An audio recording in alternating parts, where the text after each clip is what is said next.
Do you ever buy anything of this Kennedy curse thing? Welcome to MsMojo, where we'll be doing a deep dive into the Kennedy family's troubled past. My wife and I have given 9 hostages to fortune. The Kennedy family is easily one of the most prominent families in American history. John F. Kennedy is the most famous, serving as president from 1961 to 1963, when a tragic fate ended his term early. President Kennedy shot today just as his motorcade left downtown Dallas. Mrs. Kennedy jumped up and grabbed Mr. Kennedy. She called, "Oh no," the motorcade sped on. Many other tragedies have befallen the Kennedys over the years, causing many to wonder if the family is cursed. At first, it's easy to sound skeptical, but if we analyze the complete family history, could it sound plausible? Today, we're going to explore that question, so you can decide for yourself whether the Kennedy bloodline is cursed or not. Joe and Rose raised their children with the sense that they were superhuman, invulnerable, golden children, and they felt that nothing was ever going to happen to them. The family descends from an Irish clan. In 1849, Patrick Kennedy and Bridget Murphy sailed to Boston, where they had 5 children, including Patrick Joseph P.J. Kennedy. P.J. Kennedy was a Massachusetts state legislator from 1884 to 1895 and had 4 children of his own, including Joseph Patrick Joe Kennedy Sr., who also went into politics and fathered 9 children. Joe Kennedy's insecurity about being an Irish Catholic fed his drive and his ambition, and he was going to prove to people that he was as good as they thought that he wasn't. Joe Kennedy is now viewed as the primary patriarch of the Kennedy family. Many of his 9 children went on to start their own families, resulting in multiple bloodlines. From their oldest, Joseph Jr., to their youngest, Ted. The Kennedys aren't just any family. They're a family on a mission. Joe's oldest son was Joseph Jr., who was born in 1914. Joe had massive ambitions for his firstborn child, hoping he'd one day become president. He was the heir apparent. Joe Jr.'s father and mother believed that he would be the one to carry the standard for the family. Unfortunately, Jr. died in 1944 while serving in World War II. It was one of the family's first major tragedies. This made John F. Kennedy the oldest child, who was born in 1917. Jack really wasn't ready for the role that he was about to take on. First of all, he was young. And second of all of the attention up to that point had been on grooming Joe. But the Kennedys always find a way to make their dreams come true. At 43 years old, JFK became the youngest elected president in U.S. history. He also became the youngest president to be assassinated in 1963, when he was fatally shot in Texas. We were in school, all of a sudden we were just told the president was dead. Didn't seem possible. How do you feel now? Like a daze. You don't know what's going on. Why? Why did it happen? Who would have done such a thing is the question. This incident is still widely debated, as the presumed assassin, Lee Harvey Oswald, was shot a few days later. Oswald's motivations remain unclear, fueling conspiracy theories about the incident. There was definitely an incentive at that time to wrap it up nice and neat. One lone, disenchanted young man who worked here in the school book depository and had a rifle that day. It's unsatisfying, but it's a much more simplistic explanation that would not bring us to the brink of war with the Soviet Union at that time. JFK's term is also remembered for his handling of the Cuban Missile Crisis. This 13-day standoff occurred between the U.S. and the Soviet Union over Soviet nuclear missiles in Cuba. If it weren't for JFK's efforts to de-escalate the situation, the incident could have escalated into a nuclear catastrophe. Our goal is not the victory of might, but the vindication of right. Not peace at the expense of freedom, but both peace and freedom here in this hemisphere, and we hope around the world. Outside of politics, his death isn't the only personal misfortune JFK faced. He suffered from multiple health issues, which he sought to keep secret. He contracted scarlet fever as a boy and had extreme back pain during adulthood. Jack finds a doctor who says the only way to relieve this pain is surgery. But there are really terrible risks. Alongside this, he struggled with Addison's disease, which affected his adrenal glands, making him constantly exhausted, among other effects. All these things combined meant Kennedy had to be on a lot of medication constantly. Vitamins but other substances too. Unfortunately, family life didn't provide any respite from personal difficulties. John and his wife Jacqueline had a miscarriage in 1955, a stillbirth in 1956, and a son born in 1963 who didn't even live 2 days. Jack Kennedy was just, consumed with grief. Jackie was still too weak and unwell to attend the funeral. It was so tragic. Jackie never had a chance to hold him. Only 2 of their children made it to adulthood, Caroline and John Jr. Caroline is still alive and had an extensive career as a U.S. ambassador. President Biden had a great meeting with Prime Minister Albanese in Tokyo. Everybody is so excited about working together in the Quad and in the Pacific. So there's a big agenda, and I can't wait to get started. She's married to an artist named Edwin Schlossberg, and together they've had 3 children, Rose, Tatiana, and John, who all seem to be living happy and healthy lives. John Jr., on the other hand, perished in a plane crash in 1999, dying before fathering a single child. And there are people who, historians, filmmakers, etc., who are going to make money and time studying that. Another prominent child of Joe was Robert F. Kennedy, born in 1925. Like his older brother, Robert also pursued politics. At one level, he was a shy, humble guy who I think would have been perfectly happy to stay in the background. But at another level, knew that he had to pick up the family standard and rise to the occasion. In 1965, he was elected as a senator from New York.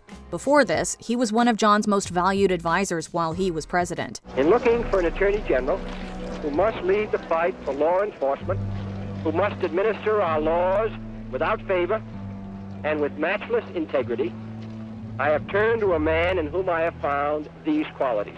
The pair of them are now considered liberal icons, both of them being supporters of the civil rights movement. In 1968, Robert suffered the same fate as his brother, getting shot by a Palestinian man over his support for Israel. The great tragedy of this moment is that we actually never get to see what Bobby Kennedy would have been able to accomplish. Robert's line didn't end with him. He and his wife Ethel had 11 children together. Ethel lived until 2024, dying at the grand age of 96. If she doesn't make it to heaven, none of us got a chance.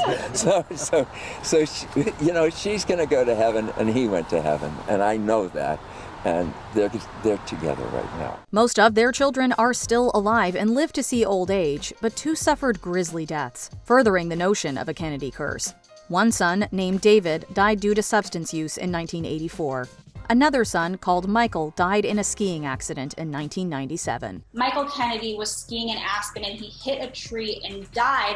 And this is really what became part of the second wave of the Kennedy curse. Robert was, of course, the father of RFK Jr., who is currently the U.S. Secretary of Health and Human Services. His appointment was an extremely scandalous outcome, as RFK Jr., apart from having no formal health or medical expertise, controversially amplifies a lot of misinformation about health. People just want to know the truth.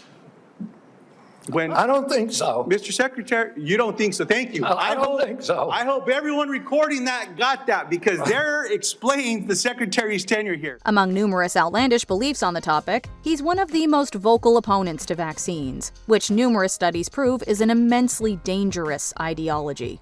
RFK Jr. is also skeptical of who killed his father and uncle, believing they were part of a grander conspiracy. President Biden promised when he was elected that he was going to release those documents. President Trump promised that he would, but the CIA doesn't want them to.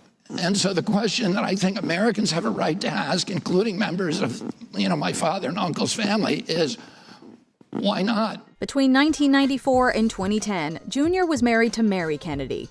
The media focused on their split to an excessive degree. In 2012, Mary's body was found in her home after she took her own life.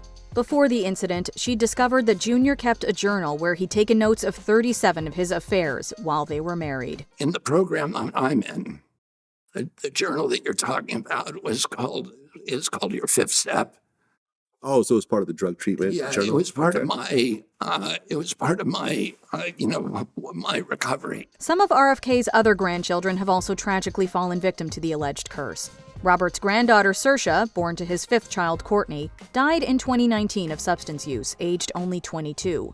Saoirse's cousins, Maeve and Gideon, drowned in a canoeing accident in 2020. They went missing last Thursday on the Chesapeake Bay. Maryland Natural Resources Police say McKean's body was found just after 5:30 last night, about 2.5 miles south of her mother's home in Shadyside. Another influential child of Joseph was Eunice, who was born in 1921 and lived until 2009. She founded the Special Olympics and had 5 children with Sergeant Shriver, one of whom was married to Arnold Schwarzenegger. I didn't want to run for office. You didn't want to be in politics. Yeah, I didn't want to be in politics. I didn't want to work at Special Olympics at the time. I didn't want to work in the government. And Arnold represented for me somebody who lived on the West Coast, who had a freedom that I had never seen before. And I was like, I'm going to go over there. That leaves us with 5 children of Joe Kennedy we've not discussed. His eldest daughter, Rosemary, had an exceedingly tragic life. She developed slowly growing up and was placed in various schools for children with learning disabilities.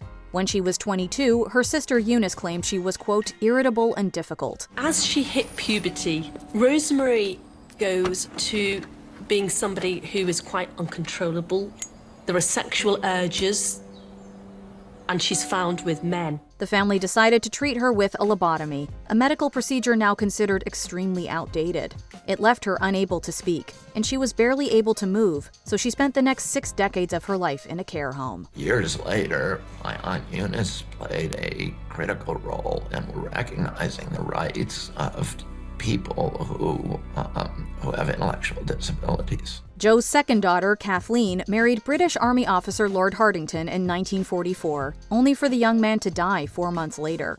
In 1948, Kathleen also perished in a fatal plane crash. Joe Kennedy never sees his daughter again except in a casket.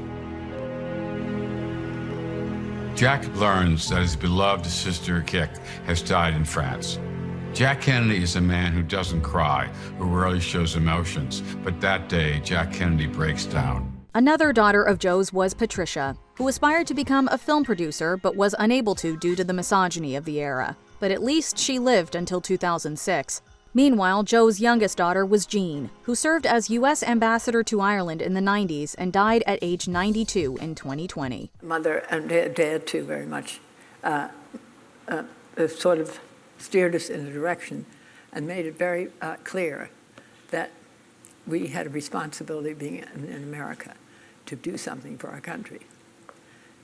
That was very, very clear. Finally, there's Ted Kennedy, who was a U.S. Senator from Massachusetts for almost 50 years. Ted died of a brain tumor in 2009, aged 77. His biggest controversy occurred in 1969, when he accidentally drove his car off a bridge, leading to the death of his passenger, Mary Jo Kopechne. However, Kennedy's initial failure to report the accident led to legal issues that derailed his own presidential prospects, and spawned a new rash of conspiracy theories. Including such questions as whether the girl might still be alive somewhere out of that immediate area, whether some awful curse did actually hang over all the Kennedys. Before we continue, be sure to subscribe to our channel and ring the bell to get notified about our latest videos. You have the option to be notified for occasional videos or all of them. If you're on your phone, make sure you go into your settings and switch on notifications. All these tragedies combined have led to the hypothesis that the Kennedys exist under a cloud of doom. The family inexplicably seems prone to assassinations, plane crashes, and general misfortunes. Those kids are so lucky to have you. No, they're not lucky at all.